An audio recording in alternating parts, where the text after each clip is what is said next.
Hello everyone, I welcome you all to my channel and our today's point is second law of motion.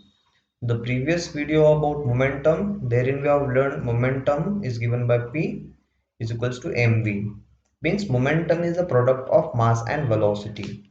Yes, greater the product of this, greater the momentum. And we have also learned that force is directly proportional to the momentum. Okay, that is nothing but if momentum is nothing but mv, means a greater force is required to move an object of greater mass and a greater force is required to bring a greater velocity in the object and other way around. So that is already done in the previous video. Now we shall talk about the second law of motion which speaks of the momentum.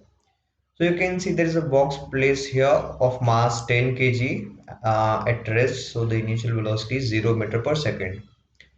Now when we exert some force onto this object, the box starts to move with the velocity of 5 meter per second. Okay, means force has changed the velocity of the object. Okay, we have learned here force is directly proportional to the velocity. Greater force bring a greater velocity in the object. And if you notice other thing, that is not only velocity but also the momentum is also getting changed here, right? So here before I exert the force and the object is at rest, it means the momentum is 0 mv, 10 into 0 0. Okay, the momentum before we exert the force is 0. Now when we apply the force, the object gain the velocity of 5 meter per second. Now its momentum is 5 into 10, that is 50 kilogram meter per second. Means momentum has changed due to the application of force. Thus we can say force is directly proportional to change in momentum, right? Let's take one, let us apply a little greater amount of force this time. Yes, so this force changes the velocity from 5 meter per second to 20 meter per second now. Means when you are increasing the force, the momentum is also changing here, not only the velocity. Okay, see this time momentum will be 10 into 20, that is 200 kilogram meter per second. Thus, we can come to the conclusion that force is directly proportional to the change in momentum, which is given by P2 minus P1. Yes, change in momentum. That is final momentum minus initial momentum. Final momentum is given by P2 and initial momentum is given by P1. Thus, we can write force is directly proportional to final momentum mv minus initial momentum mu. So, one relation we have obtained here. Yes, second thing here, there is a glass container which is held at certain height above the ground. If you release it onto a concrete floor or onto a hard floor, what happens, children? Obviously, you will say that it will break. If the same glass container is dropped onto a sand bed or onto a cushioned bed, yes, what happens? Will it break? This time it will not break. So let us figure out the reason here. Here, when you release this object, yes, it will have the momentum, yes, mass as well as velocity. It will have the huge momentum. When it touches the floor, suddenly the momentum becomes zero. Suddenly means the momentum becomes zero in a very short duration of time.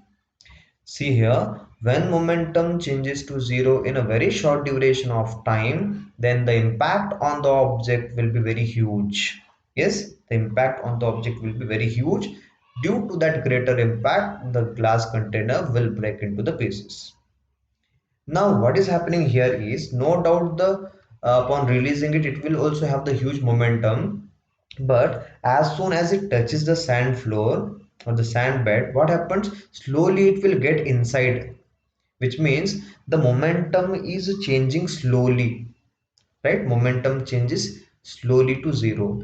Means the force is the impact of force onto the object will be less. If the momentum suddenly changes to zero, the impact will be huge. If the momentum changes over a period of time, then the impact of force onto it will be very less. That is why due to the less impact onto it, it doesn't break. Yes, so we can say here force is inversely proportional to time.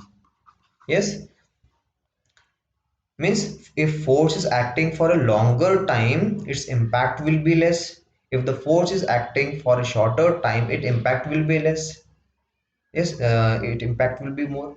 So we can write in these two equations here like this: F is directly proportional to change in momentum and inversely proportional to the time. Now further you can write uh, that is force is directly proportional to change in momentum, that is final momentum minus initial momentum, and inversely to the time. Now let us take the m common here. M is common here, so v minus u by t. And you know v minus u by t is nothing but acceleration. So F is directly proportional to ma. Okay. So if you solve it, we can write F is equals to kma. Means k is a proportionality constant. Let us rearrange this equation to get the unit value of k. See here, ma has a multiplication relation with k. So if you take it to the left hand side, it will be in the division. Thus we can write F by ma is equals to k.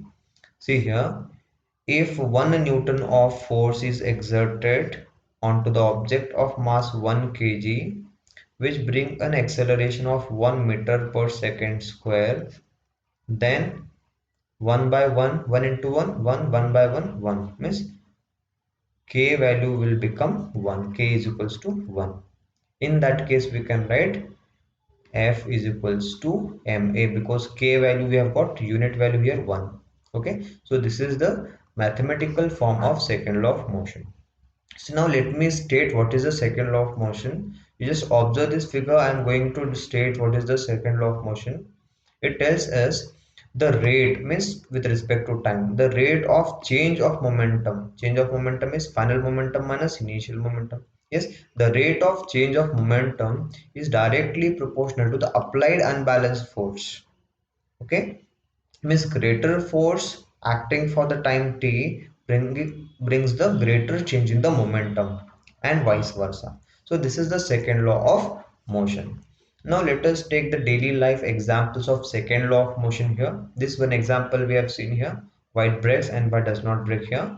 And you might have seen in the high jump, long jump, yes, an athlete is jumping onto a sand bed, not onto the concrete bed.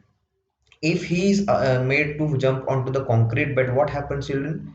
He is having the huge momentum while he is or she is jumping onto the floor.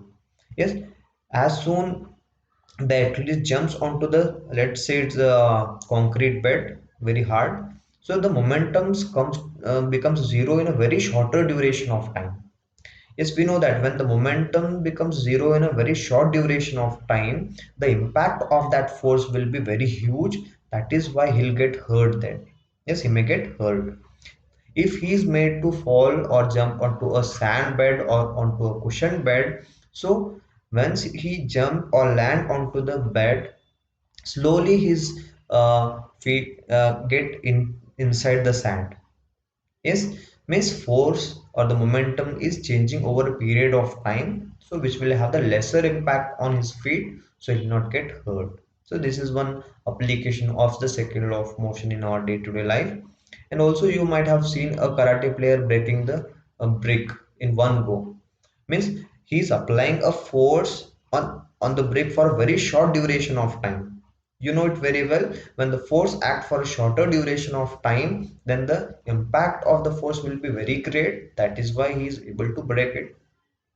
Okay, so these are the some examples of second law of motion in our day-to-day life.